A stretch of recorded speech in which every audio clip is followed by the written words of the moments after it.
থেকে নারীরা কিন্তু উজ্জীবিত ছিল। বহু জায়গায় এরকম মহারানীরা তারা বিদ্রোহ ঘোষণা করেছিল, মোগলদের তারা প্রতিহত করেছিল এবং পরবর্তীকালে কাদম্বিনী গাঙ্গুলির মাধ্যমে তারপরের যুগটা শুরু হয় যে স্বাধীনতার কিছু পূর্ব যুগে নারীরা কিন্তু স্বাধীনতা সংগ্রামী হিসাবে অংশগ্রহণ করে। যেমন বালিতে ননিবালা দেবী, তারপর মাতঙ্গিনী হাজরা থেকে শুরু করে পিজলতা ওয়াদ্দেদার। এবার সব থেকে বড় কথা একটি ঘটনা আমি বলবো।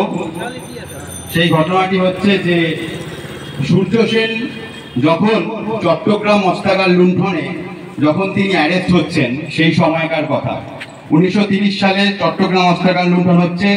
1934 সালে তাকে লুকিয়ে রাখা হয় একটি গ্রামে, এবং সেই গ্রামে যখন চট্টগ্রামে একটি গ্রামে, এবং যখন সেই সময় তারকে ধরতে আসছে পুলিশ, তখন ছদ্মবেশী বিপ্লবী তাকে আড়াল করে রাখে। তো সেই সময় একজন বিশ্বাসঘাতক তিনি ছিলেন, তার নাম হচ্ছে নেত্র সেন। সেই নেত্র সেন খবর দিয়ে দেয় যে সূর্য সেন এখানে আছে, কারণ ইংরেজরা তার মাথার দাম দিয়েছিল প্রায় 10,000 টাকা সেই সময়। তো সেই টাকার লোভ সেই ত্যাগ করতে পারেনি এবং পরবর্তীকালে তার নামটা কিন্তু দিয়ে দেয় ইংরেজদের কাছে। এবং ইংরেজ পুলিশ বাহিনী যখন আসে, তারপর হাজার চেষ্টা করলেও সূর্য সেন পালাতে পারেনি। সূর্য সেনকে কিন্তু গ্রেফতার হতে হয়েছিল। তারপরে সূর্য সেনের সাথে কি কি করা হয়েছে, কি টর্চার করা হয়েছে আমরা প্রত্যেকেই জানি কম বেশি। তো এবার তারপরের ঘটনাটা বলছি।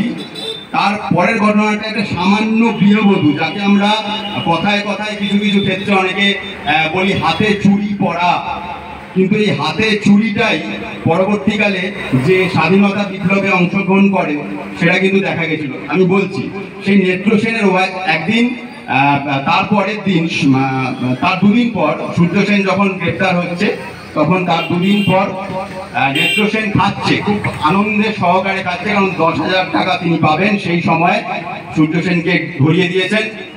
তো এবার হঠাৎ করে সেই সময় পাড়ার কিছু গ্রামের ছেলে তখন সঙ্গে সঙ্গে দরজায় টোকা মারে। দরজায় টোকা মারার পর যখনই নেত্র সেন দরজাটা খোলেন, সঙ্গে সঙ্গে এক কোপে তার ঘর থেকে মাথাটা কিন্তু আলাদা করে দেওয়া হয়। সেই সময় ওনার ওয়াইফ তিনি কিন্তু কাঁপছিলেন। তারপরে যে সেই কাণ্ডটি করে তিনি বলেছেন বিশ্বাসঘাতকের শাস্তি এটাই। পরবর্তীকালে ইংরেজরা যখন তার সেই পোশাক গৃহবধূ, যাকে আমরা প্রত্যেককে বলি যে গৃহবধূ মানে একটু অন্যরকম, তারা ঘর ধুনো হয় বা ঘরের মধ্যেই তারা কাজ করে, তাকে হাজারবার জিজ্ঞেস করা হয় ইংরেজদের তরফ থেকে যেটা কে করেছে, কে করেছে।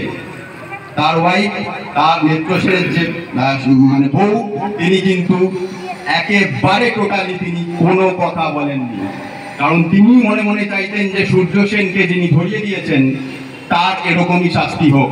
তার স্বামীর থেকেও বড় সেই সময় সূর্য সেন ছিল, সেই সময় স্বাধীনতা আন্দোলনকারী ছিল।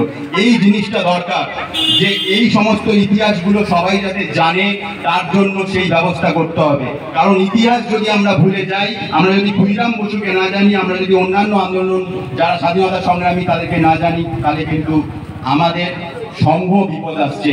মুক্তির আনন্দ কিন্তু স্বাধীনতার মধ্যেই লুকিয়ে আছে। জয় বাংলা। আর আমার বক্তব্য দীর্ঘায়িত করবো না। সবাইকে ৭৮তম স্বাধীনতা দিবসের আগাম আবারও শুভেচ্ছা জানাচ্ছি।